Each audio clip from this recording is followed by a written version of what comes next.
بسم اللہ الرحمن الرحیم۔ السلام علیکم ناظرین، جنت ایک نام ہی ایسا ہے جس کو سنتے ہی ہر انسان کے ذہن میں بہت سے سوالات پیدا ہوتے ہیں۔ جنت کہاں ہے، کیسی ہوگی، جنت میں کیا کیا ہوگا اور حور کیسی ہوگی، اس سے تعلق کیسے قائم ہوگا، کیا نفسانی خواہشات ہوں گی، بچے کیسے پیدا ہوں گے۔ حضرت ابو ہریرہ رضی اللہ تعالیٰ عنہ سے مروی ہے کہ ہم نے رسول اکرم صلی اللہ علیہ وسلم سے عرض کیا، اے اللہ کے رسول، ہم کو جنت کے بارے میں بتائیے۔ نبی کریم صلی اللہ علیہ وسلم نے ارشاد فرمایا، جنت کی زمین سفید اور مٹی زعفران سے بنائی گئی ہے، اس میں سونے اور چاندی کی اینٹیں جن کو مشک کے گارے اور موتیوں کی کنکریوں سے لگایا گیا ہے، اس کا میدان کافور کی چٹانوں سے بنایا گیا ہے، مشک کی دیواروں سے نہروں کو جاری کیا گیا۔ حضرت سعد بن ابی وقاص رضی اللہ تعالیٰ عنہ سے مروی ہے کہ رسول اکرم صلی اللہ علیہ وسلم نے فرمایا کہ جنت میں سے کوئی بھی چیز ناخن کے برابر بھی زمین پر نمودار ہو جائے تو ساری زمین و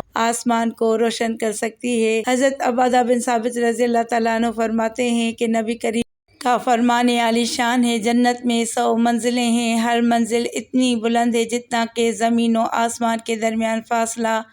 حضرت سعید رضی اللہ تعالیٰ عنہ سے مروی ہے کہ نبی اکرم صلی اللہ علیہ وسلم نے فرمایا، جنت 100 منزلوں پر مشتمل ہے، اگر جنت کی ایک منزل پر سارے جہانوں کے لوگ اکٹھے ہو جائیں تو بھی اس منزل پر کافی جگہ بچ جائے گی۔ حضرت سیدنا سہل بن سعد رضی اللہ تعالیٰ عنہ سے روایت ہے کہ نبی کریم صلی اللہ علیہ وسلم نے فرمایا، جنت 8 دروازوں پر مشتمل ہے، جنت کا ایک دروازہ اتنا بڑا ہوگا کہ حضرت سیدنا عتبہ بن رضوان سے روایت ہے کہ نبی اکرم صلی اللہ علیہ وسلم نے فرمایا، جنت کے دروازوں کے پلڑوں کے درمیان فاصلہ 40 سال کا ہوگا۔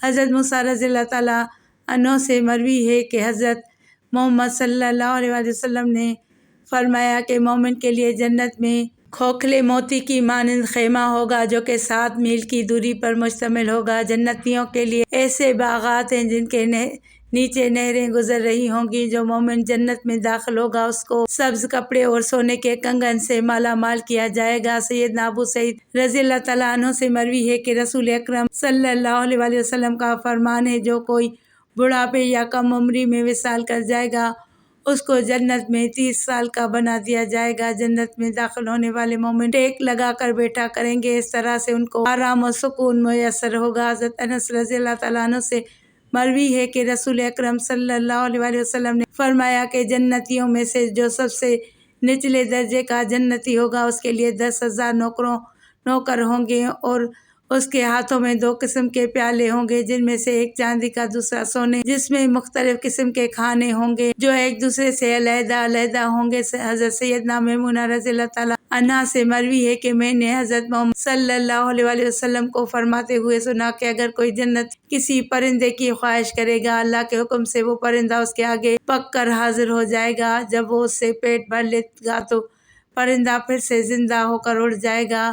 حضرت جابر سے روایت ہے کہ نبی اکرم صلی اللہ علیہ وسلم نے فرمایا، جنتی جو بھی کھائے گا پیے گا نہ تو اس کو تھوک آئے گی نہ ہی پیشاب و پاخانہ۔ تو صحابہ کرام نے پوچھا، وہ کھائے پیے ہوئی چیز کو کس طرح ہضم کریں گے؟ تو نبی اکرم صلی اللہ علیہ وسلم نے فرمایا، ان کو ایک ڈکار آئے گا اور سارا کھانا ہضم ہو جائے گا، ان کے پسینے سے مشک کی خوشبو آئے گی اور سانس لیتے ہوئے الحمدللہ کا ذکر کرتے رہیں گے۔ جنت پینے کے لیے ایسی بہترین نشے کے بغیر شراب ہوگی جس میں بے پناہ خوشبو آتی ہوگی۔ جنت کا موسم اس طرح ہوگا کہ نہ تو جنت میں زیادہ گرمی ہوگی نہ ہی سردی کا موسم دیکھنے کو ملے گا۔ حضرت ابو ہریرہ سے روایت ہے کہ نبی اکرم صلی اللہ علیہ وسلم نے فرمایا، جنت میں ہر درخت کی شاخیں اور تنا سونے کا ہوگا۔ حضرت سیدنا برا رضی اللہ تعالیٰ عنہ سے مروی ہے کہ جنت میں درختوں کے گچھے نیچے کو جھکے ہوئے ہوں گے، جنت کے پھل اتنے جھکے ہوئے ہوں گے کہ جنتی ان پھلوں کو بیٹھ کر اور لیٹ کر کھا سکیں گے۔ جنت میں جنتیوں کو ایسی حوروں سے نوازا جائے گا جو کسی دوسرے کی طرف آنکھ اٹھا کر نہ دیکھیں گی اور کسی اور مرد کے بارے میں کبھی انہوں نے سوچا نہ ہوگا۔ حضرت ابو سعید رضی اللہ تعالیٰ عنہ سے مروی ہے کہ نبی کریم کا ارشاد ہے کہ جنتیوں کو 1000 نوکر اور 72 حوروں سے نوازا جائے گا۔ جنتیوں کو ایسی حوروں سے نوازا جائے گا کہ حضرت انس رضی اللہ تعالیٰ عنہ سے مروی ہے کہ اگر وہ حور آسمان سے زمین کی طرف دیکھے تو زمین خوشبودار اور نور سے مالا مال ہو جائے۔ ان کے سروں کے دوپٹے ایسے ہوں گے جو کبھی بھی کسی نے نہیں دیکھے ہوں گے۔ حضرت سیدنا سعد بن ابی وقاص رضی اللہ تعالیٰ عنہ سے مروی ہے کہ رسول اکرم صلی اللہ علیہ وآلہ وسلم نے فرمایا، اگر کوئی جنتی زمین کی طرف نیچے دیکھے گا تو اس کے کنگن ظاہر ہو جائیں گے، تو کنگن کی روشنی سورج کی روشنی کو اس طرح مٹا دے گی جیسے صبح ہونے پر سورج چاند اور ستاروں کی روشنی کو ختم کر دیتا ہے۔ حضرت عبداللہ بن مسعود رضی اللہ تعالیٰ عنہ سے مروی ہے کہ رسول اکرم نے فرمایا، ہر حور کی پنڈلی 70 حالوں سے بھی نظر آئے گی، یہاں تک کہ پنڈلی کا مغز تک دکھائی دے گا۔ گویا اللہ تعالیٰ کا فرمان ہے کہ وہ لال اور یاقوت اور مونگا ہیں۔ یاقوت ایک ایسا پتھر ہے کہ اگر تم اس کے اندر دھاگا ڈالو اور اس کو بند کر دو پھر بھی تم اس پتھر کے باہر دیکھ سکو گے اس دھاگے کو۔ جنتی شخص جنت میں اپنے بستر پر ہوگا کہ اچانک اللہ تعالیٰ کی طرف سے اس پر نور ظاہر ہو جائے گا۔ وہ بندہ سوچے گا کہ اللہ اپنے بندوں پر اپنی رحمت برسا رہا ہے۔ اس نور سے ایک حور ظاہر ہوگی جو اس بندے سے درخواست کرے گی، اے اللہ کے نیک بندے، تیرے پاس ہمارے لیے وقت ہی نہیں، میں اللہ تعالیٰ سے تیری طرف نازل کی گئی حور ہوں جس کا وعدہ اللہ تعالیٰ نے قرآن پاک میں کیا تھا۔ جب جنتی اپنی مسیری کے اندر بیٹھا حور کی طرف رجوع کرے گا تو اس کو ایک اور حور اپنی طرف رجوع کرنے کو کہے گی۔ وہ بندہ حور سے دریافت کرے گا کہ تم کون ہو؟ وہ کہے گی کہ میں اللہ تعالیٰ کی طرف سے نازل کی گئی حور ہوں جس کے بارے میں اللہ تعالیٰ کا فرمان ہے، کسی جی کو نہیں معلوم آنکھ کی ٹھنڈک اس کے لیے چھپا رکھی ہے صلہ ان کے کاموں کا۔ پھر وہ انسان ایک حور سے دوسری حور کی طرف رجوع کرتا رہے گا۔ حضرت سیدنا ابن عبادہ رضی اللہ تعالیٰ عنہ سے مروی ہے کہ اگر حور اپنے ہاتھ کی ہتھیلی کی سفیدی زمین پر نمودار کر دے تو اس کی خوبصورتی کی وجہ دنیا والے آپس میں لڑنا جھگڑنا شروع کر دیں۔ اگر وہ اپنی چادر زمین پر ظاہر کر دے تو چاند اور سورج ایسے نظر آئیں جیسے دھوپ میں رکھا گیا چراغ نظر آتا ہے۔ اگر وہ اپنا چہرہ زمین پر نمودار کرے تو زمین کی ہر چیز نور سے روشن ہو جائے۔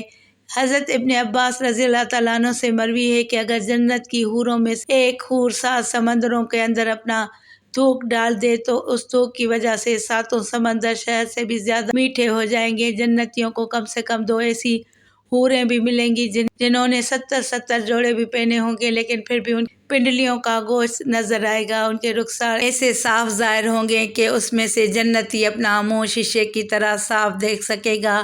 ایک روایت میں ہے کہ مرد اپنا ہاتھ حور کی کمر پر رکھے گا تو سامنے کی طرف سے اپنا ہاتھ دیکھ لے گا۔ مزے کی بات تو یہ ہے کہ مرد جب بھی حور سے صحبت کرنے جائے گا تو اسے ہر بار کنواری ہی پائے گا لیکن اس ہم بستری سے کسی کو کوئی تکلیف نہ ہوگی اور نہ ہی کوئی رطوبت اور خون کا اخراج ہوگا۔ مرد اپنی حور کو ویسا ہی پائے گا جیسا وہ چاہے گا۔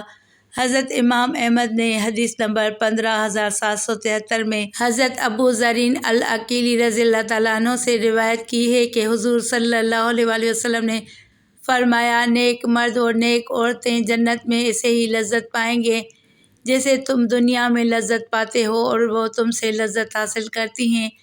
اگر کوئی مومن جنت میں یہ خواہش کرے گا کہ اس کی اولاد پیدا ہو تو اللہ پاک اس کی یہ خواہش بھی پوری فرمائے گا، کیونکہ جنت میں جنتی کی کوئی بھی ایسی خواہش نہ ہوگی جسے پورا نہ کیا جائے۔ اس بارے میں ترمذی شریف کی حدیث نمبر 2563 بھی پیش کی جاتی ہے کہ حضرت ابو سعید خدری رضی اللہ تعالیٰ عنہ سے روایت ہے کہ رسول کریم صلی اللہ علیہ وآلہ وسلم نے فرمایا، مومن جنت میں جب اولاد چاہے گا تو حمل بھی اور پرورش اسی وقت ہو جائے گی جیسے وہ چاہے گا۔